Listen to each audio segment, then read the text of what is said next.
안녕하십니까. 매일 눈으로 세상의 흐름을 읽어드리는 Y타임스 정세 분석의 추복일입니다. 중국이 또다시 대대적인 문화 동북 공정에 나섰습니다. 내년 2월에 열릴 예정인 베이징 동계올림픽에서 한복과 상모 돌기 같은 우리 고유 문화를 등장시켜가지고 이걸 이제 중국의 문화유산으로 홍보하려고 하고 있어서 충격을 주고 있습니다. 국민의힘 최고위원인 배현진 의원이 9월 29일 페이스북에 내년 동계올림픽 베이징 유치를 기념해가지고 중국이 만들었던 홍보 영상, 이 제목이 얼음과 눈이 춤춘다, 이 관련 내용을 링크를 했는데요.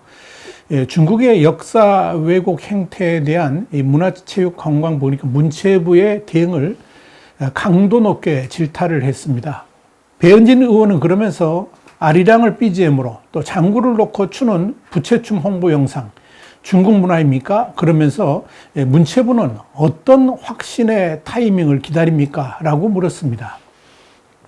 아무런 대책 없이 그저 넋놓고 바라보고 있는 정부를 질타한 겁니다. 실제 홍보 영상을 보니까요, 중국의 국민 가수와 역대 메달리스트들을 뒤로 한복을 입은 무용소들이 춤을 추고 상모를 돌리는 모습이 나옵니다. 그런데 이런 한복과 장구, 상모 장면은 올림픽 홍보 영상뿐만이 아니라 시진핑 국가주석이 참석했던 열병식에서도 등장을 했었습니다. 중국의 이런 올림픽판 문화공정은 조선족을 고리로 해가지고 한국의 문화유산을 중국의 것으로 왜곡하려고 하는 시도로 보여집니다. 이뿐 아닙니다. 이미 인터넷에서 문제가 된 적도 있었습니다만은 이 한복에 대한 중국의 문화 공정이 또다시 화제의 전면에 떠올랐습니다. 이 SBS의 월화 드라마인 홍천기에서 나오는 한복과 관련해 가지고 중국의 네티즌들이 드라마 주인공인 배우 김유정 씨가 입었던 이 한복이 명나라 한복을 표절했고 또 의상과 소품 모두 중국 드라마 유리미인사를 그대로 베꼈다 그러면서 중국 문화 표절을 강력하게 주장하고 나선 겁니다. 그런데 이런 중국 네티즌들의 주장을 중국의 온라인 매체들까지 가세하면서 파문은 더욱 확산되고 있습니다. 이에 대해서 서경덕 교수는 23일 자신의 인스타그램에 한마디로 어이가 없다 그러면서 이 한국의 전통 문화와 대중문화가 전 세계인들에게 주목을 받으면서 중국은 위기감을 느끼고 여기서 드러나는 잘못된 애국주의의 반로 현상이다. 이렇게 지적을 했습니다. 서 교수는 이어서 이 OTT 서비스로 전 세계 시청자들이 우리 드라마와 영화를 보게 되면서 예전에는 서양 사람들이 아시아 문화의 중심지를 중국으로 인식했다면 이제는 한국으로 인식하고 있기 때문에 한류가 정말로 두려운 모양이다 그랬습니다. 그러면서 이 중국 드라마에서 종종 우리의 한복을 시녀에 입히는 것 같은 어떻게 하든지 간에 낮추고 깎아내리려고 하고 있다. 이렇게 전했습니다. 그런데 말입니다. 이 동북아 역사재단이 최근에 이 중국의 애국주의와 고대사 만들기 이런 책을 발간했는데요. 여기서 이 고고학 자료들을 통해 가지고 신화 속의 고대 국가를 실제 역사로 만들려고 하는 중국 정부와 학계 움직임을 분석해서 잘 기술을 해놨습니다. 그런데 주의 깊게 봐야 될 게 뭐냐면 중국이 이미 신석기 시대 때부터 통일된 다민족 사회였다. 이런 논리를 딱 세워놓고 모든 자료들을 거기다 꽤 맞추면서 이 중국 문화의 역사성과 우수성을 새롭게 확립하려고 한다는 점입니다. 이 정도라면 아예 중국의 고대 역사를 소설같이 창작한다고 봐도 무방할 겁니다. 특히 이 중국이 역사 공정을 하면서 신경을 쓰는 부분이 어디냐면 이 한반도와 관련된 동북 공정 그리고 몽골의 징기스칸 관련 부분입니다. 이 동북 공정 프로젝트는 중국이 국가 중점 사업으로 지난 2002년부터 이 동북 지방의 역사와 문화에 대해서 벌인 본격적인 연구 작업을 말합니다. 그렇지만 사실 이 프로젝트는 동북 지역에서 한반도 관련 내용들을 전면적으로 지우면서 모든 것을 중국 고유의 역사로 만들어 버리려고 하는 의도에서 이 중국 정부가 밀어붙이는 작업이다. 이렇게 보시면 됩니다. 그런 관점에서 고구려사를 중국사로 편입하려고 하죠. 자, 그러다 보니까 당연히 심각한 역사 왜곡이 일어날 수밖에 없습니다. 중국은 우선 고구려가 독립국이 아니라 중국의 지방 정권이었다라고 주장합니다.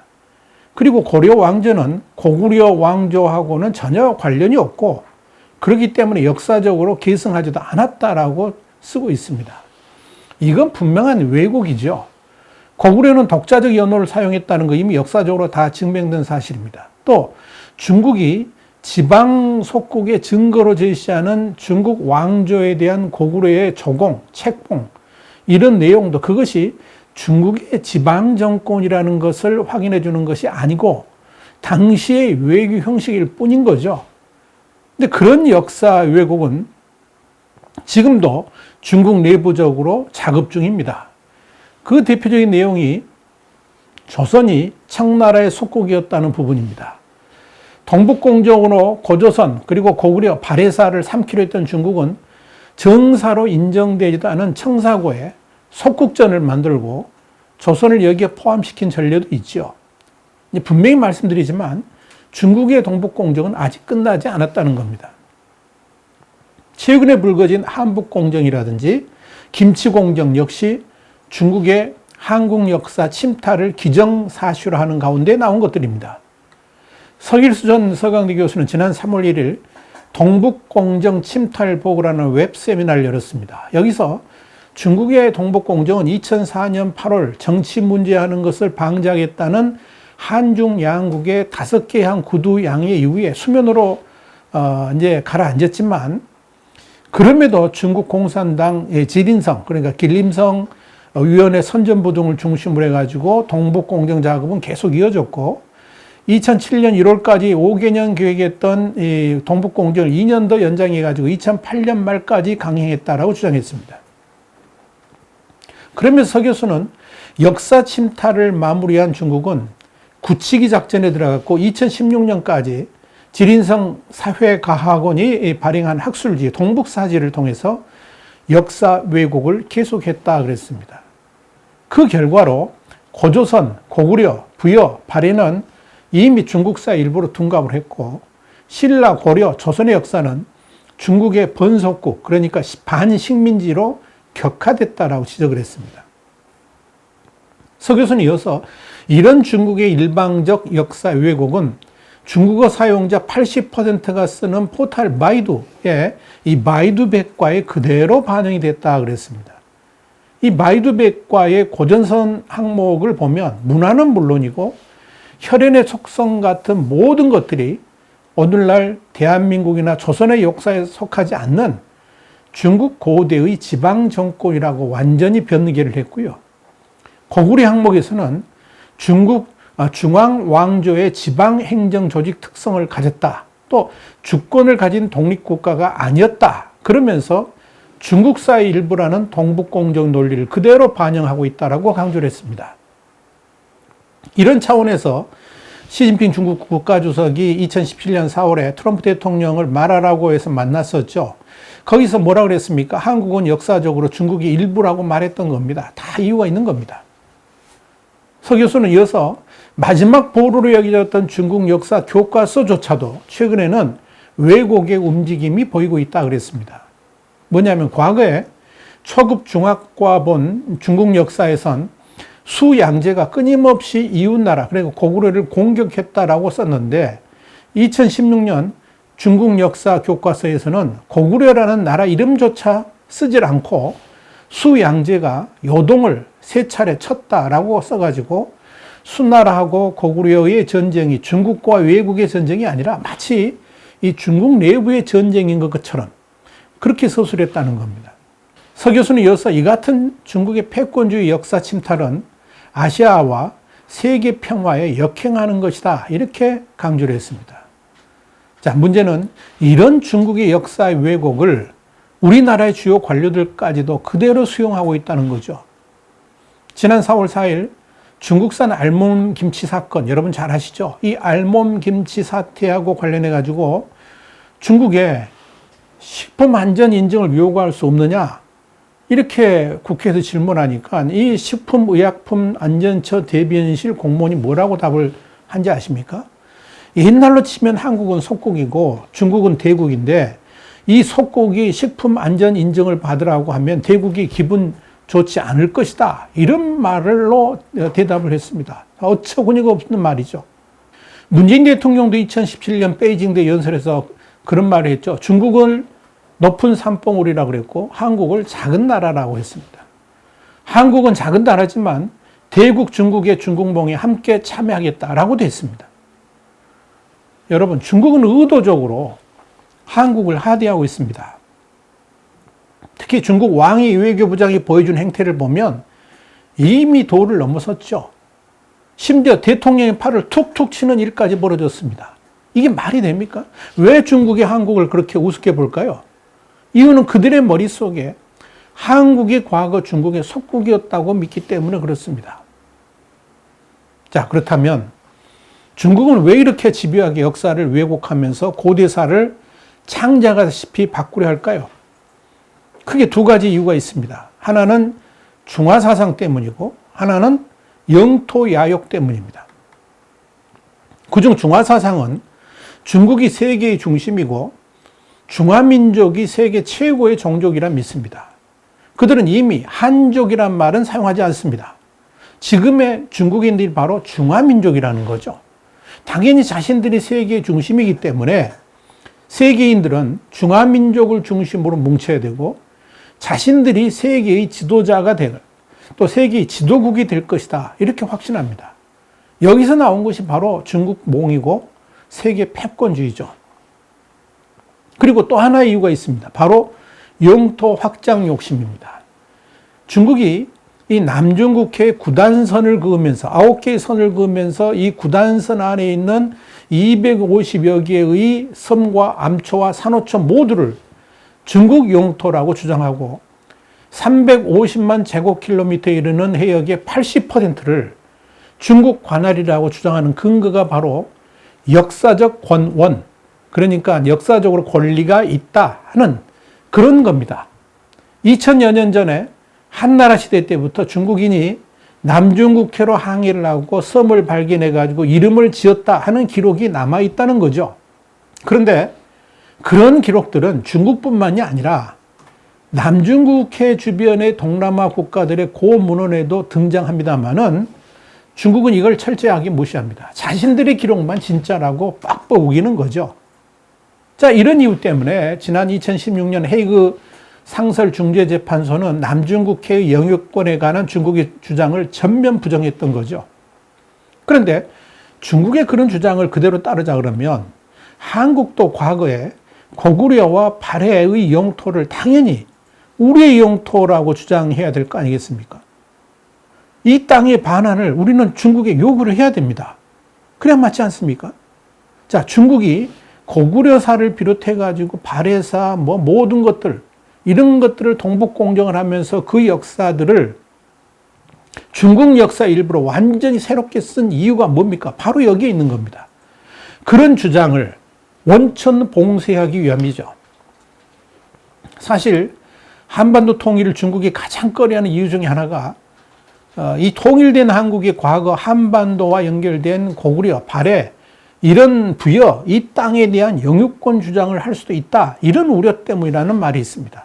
실제로 중국인들을 만나면, 중국의 고위 관료들을 만나면 그런 이야기를 합니다. 그런데 중국은 한국만이 아니고 여러분 호주에서도 역사 공정을 시도하려 했다는 사실을 아십니까? 호주가 중국과의 전면전을 벌이는 이유도 이런 역사 공정에 뿌리를 둡니다. 중국은 1차적으로 호주를 친중국 국가로 변신시켜서 제2의 프랑스, 그러니까 미국에 대해서 언제든지 노할 수 있는 나라로 만들겠다는 목표를 세웠습니다. 그리고 최종적으로 호주를 제2의 중국으로 만들겠다는 계획을 세웠습니다.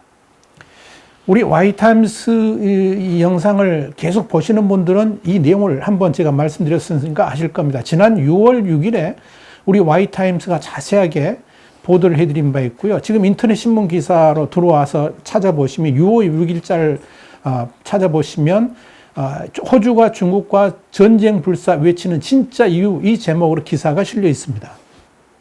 그리고 유튜브 동영상은 863회차를 찾아보시면 자세하게 설명을 해드렸습니다.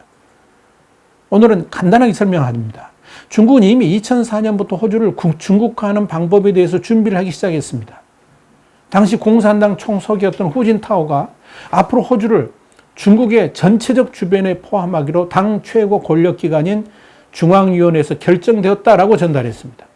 여기서 중국의 전체적 주변이라는 게 뭐냐면 그야말로 아주 의미 있는 중국의 전략인데요. 그동안 중국은 육상 국경을 맞댄 나라들을 중립화하려고 각별한 노력을 기울였습니다. 그런데 호주는 여러분 아시다시피 바다 건너 떨어진 나라잖아요. 그런데도 중국은 호주를 전체적 주변국으로 삼으려고 한 겁니다. 중국이 생각하는 중국 영토는 국경 남쪽으로 멀리 확장을 해가지고 남중국해 거의 전 영역까지 포함되죠. 그래서 최근에는 최남단 국경을 보르네오 섬 북서해안 근처까지 넓혔습니다. 그래서 인도네시아가 열받은 거죠. 지난 2003년 당시에 국가주석이던 후진타오는 그래서 호주를 방문해가지고 호주 의회에서 이런 연설을 했습니다. 멀리 거슬러 올라가서 1420년대에 중국 명나라 원정 함대가 호주 해안에 도착했습니다. 그리고 지금 호주에 정착했습니다. 이 땅에 중국 문화를 도입하고 현지인들과 조화롭게 살았습니다. 원래 내용은 좀 깁니다만은 앞쪽에서 말씀드렸습니다. 후진타오의 이런 발언은 영국인 케빈 맨지스가 1421, 그러니까 1421년 중국 세계를 발견하다 이런 제목으로 중국 정크선의 역사 기록책을 인용한 건데요. 그런데 이 책은 출간되기 전부터 역사적으로 허구라는 사실이 이미 드러났습니다. 거짓말입니다. 그런데 후진타오 당시 중국 주석은 중국인이 호주 해안에 도착해가지고 그 땅에 이름을 붙이고 지도도 그리고 정착했다라고 말한 겁니다. 그리고 2년 뒤에도 푸잉 중국 대사가 호주 내셔널 클럽에서 호주는 지금까지 늘 중국의 세계 항해 지도상에 있었다라고 발언했습니다. 여러분 그렇다면 후진타오는 왜 그런 말을 그것도 호주 의회에서 던졌을까요? 그리고 푸잉 대사는 무슨 의도로 그런 말을 했을까요? 또 이런 중국의 의도를 알아챈 호주가 왜 이렇게 중국과의 전면전을 벌이겠다고 나선 것일까요? 자세히 알고 싶으시면 우리 와이타임스 기사나 유튜브 동영상 863회차를 참고하시기 바랍니다.